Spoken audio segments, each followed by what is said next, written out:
Hey, what's up, everybody? It's BDO 44 coming at you with another video. All right, so I saw highlights of the Boston Celtics Washington Wizards matchup this evening. Um, and look, I'm very, very impressed with the Washington Wizards. I think they're doing some fantastic stuff out there, man. Um, you can see the synergy from players who've played in previous situations really paying off for that team. KCP and Kuzma, um, Trez and all those guys. They know each other already, so it's very easy for them to kind of go at it and show what they can do. Um, Super excited to see Trez get an opportunity to spread his wings. He's showing so much effort and so much intensity out there, and he's shining the way he deserved to, just like he did with the Clippers. I'm a Laker fan who definitely knows that he didn't get he didn't get the right opportunity here, and he didn't show us his, you know, all that he could do because of the limitations of his role. So I'm still a believer. I know what he can do. Um, Spencer Dinwiddie, man, he's answering a lot of questions about whether or not he's going to come back and be the player that he was with Brooklyn before he got hurt. The answer is yes. He's still very much that dude, and he's showing us that he's a young player with a load of offensive talent, and he's gonna unleash it on everybody who thinks they're gonna run up against his team and have a victory.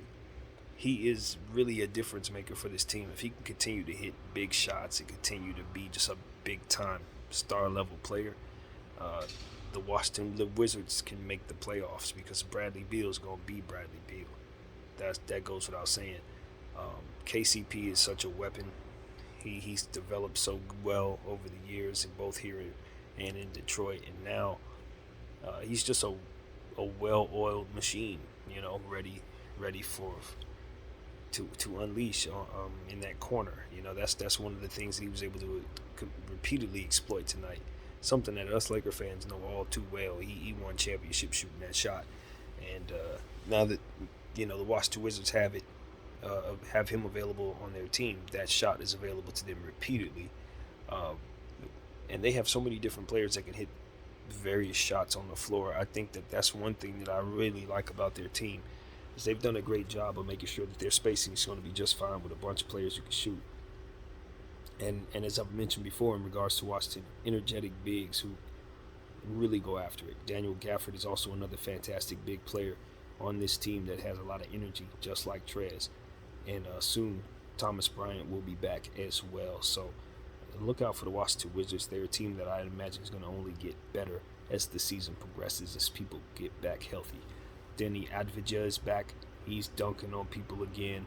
That's a welcome sight. He's a fantastic young player who can facilitate, do a lot of different things. Swiss Army knife type of guy with all the upside in the world. A lottery pick who went down with a bad injury. So now that he's back, his explosiveness is back. He's also going to bring something to this team that they didn't have before. And then you look at guys like Kispert. Um, they got Holiday. They have a good team. They have a good team. Um, the question was, would they be able to withstand the star power that they're going to run into? Um, I don't believe the answer is yes overall. I really do not believe that they have enough, even with the weapons and the fit being as it is. I just think they're going to get outclassed by some guys who are ultimately more, just going to be more decorated, I think, in name. But overall, what you're seeing is the making of a good team. And when I say team, I put an emphasis on the word team because that's exactly what's going to happen. They're going to play team ball. They're going to use their shooting and their ball movement and their team defensive principles to will them to whatever victories they can push themselves to. And they're dangerous because of it. You don't go into it thinking that you're just going to beat them, because if you do, you're probably going to end up running into them, hitting you with one of those various weapons that can shoot you down. So, think about a guy like Kispert's on this team, a lottery pick that specializes shooting a three. You have to understand how deep a Washington Wizards team is when they're fully healthy. Uh, they're already playing well, and they don't even have Thomas Bryant, and that's what I'm trying to express to you guys. They don't even have Rui Hachimura, another key cog in this team. I like what Washington has, and the fact of the matter is, it's hard to gauge exactly how good they are because they have so many players coming back from injury. But if they all come back the same way Spencer is, I don't know how good Washington is. I'm not going to lie to you guys. Bradley Beal is a legitimate superstar. And Dinwiddie can hit shots like this. Half of their team played championship ball with the Lakers. I mean, you have to wonder. And like I said, a team with a lot of size, particularly high energy bigs, you just don't really know if it all comes together. With the talent that they have, they truly can make the playoffs this year. And while no one expects them to, because you just don't expect that they have enough, I think what we're learning is they may. Other teams have better defined identities, I think. But even some of those teams that are more defined, I don't know that they have more shooting. You know what I mean? It's that kind of thing. So the defensive end will tell us what goes on with Washington. They're going to have to work very hard to be good defensively. But I just want to see what they look like healthy. Because I'm telling you, the weapons that they have, they're sneaky in the Eastern Conference. And I look at a team like Philadelphia. I don't know that Philadelphia is a better team than Washington today. Because I watched Philly's highlights. They didn't play better than Washington. Now, obviously, they got Joel Embiid. Joel Embiid's a better player than anybody Washington has right now. But that don't mean nothing when your team is not playing cohesive. I only bring up Philly because I think it's a foregone conclusion that Philly will find their way into the playoffs. But what I'm telling you is, I don't think that is necessarily a foregone conclusion when I look at the likes of a team like Washington and see an opportunity for them to actually win basketball games this year based on their talent. So that's not supposed to happen. It's basically what I'm telling you.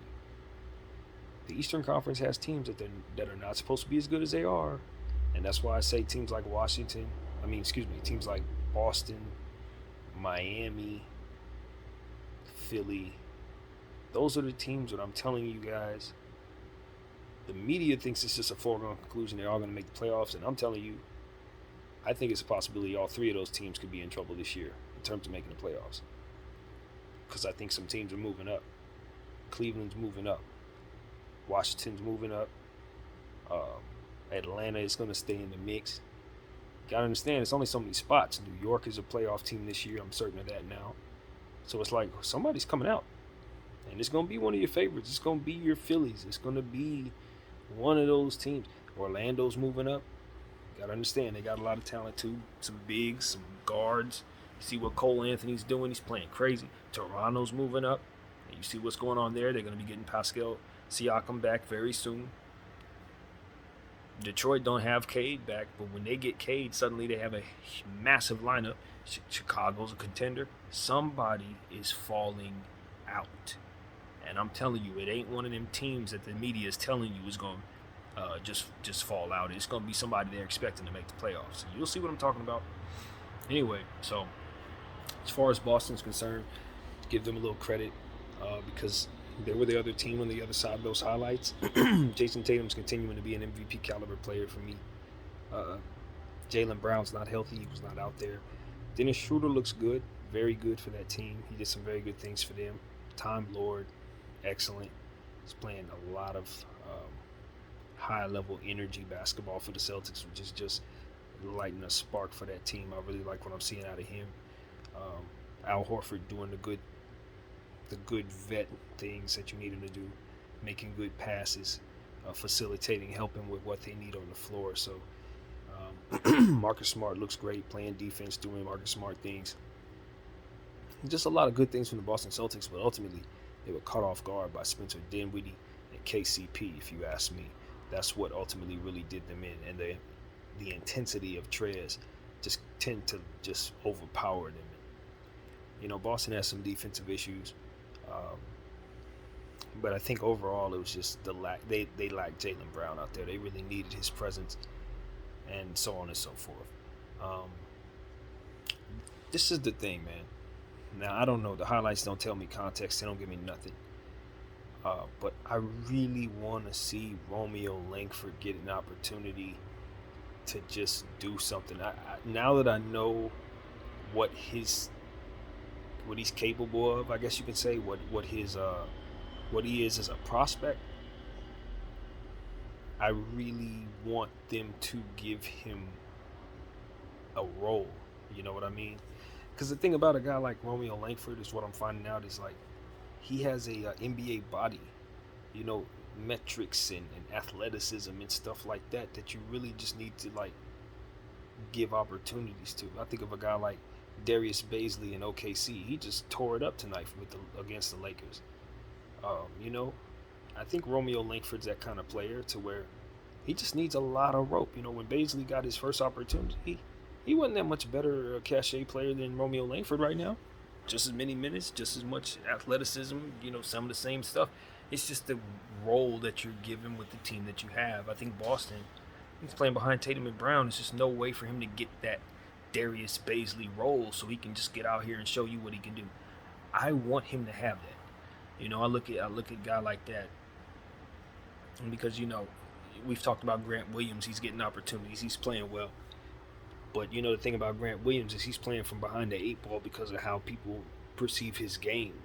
Romeo Langford ain't playing behind the eight ball like that. He shouldn't be coupled in that way. He should be given an opportunity to just get in the open court and be athletic and do all the stuff that he can really, really do. So I think they're missing an opportunity. I know they're a very deep team. They got a lot of stuff they can do with the shooting guard position. Marcus Smart plays that well. Of course, they got Schroeder in there, who's now high usage, looking to get paid at the end of the year. So I get it. It's only so many, you know, spots you can give a guy. But for me, I want to see a guy like Romeo Langford get upwards of 18 minutes or 20 minutes a game, meaningful minutes with opportunities to shine. And I think if you develop him properly, you know, the sky's the limit. I just want to see if he can turn into what I've now learned he's supposed to become. Basically, is what I'm here to say. So, yeah, that's one player I'm paying very close attention to from afar. So, yeah, all in all, you know, Boston just needs to get Jaylen Brown healthy, man. That's what it really needs to do. Get Jaylen Brown healthy, because he started the season off 40-point game, and then after that he kind of hobbled around, got an injury, and just hasn't played well. So they set him tonight. It was the right way to go. That's that. So yeah, that's really what it was, man. Washington Wizards winning the Boston got themselves a victory just by hitting a lot of shots and just doing exactly what they need to do to attack that team.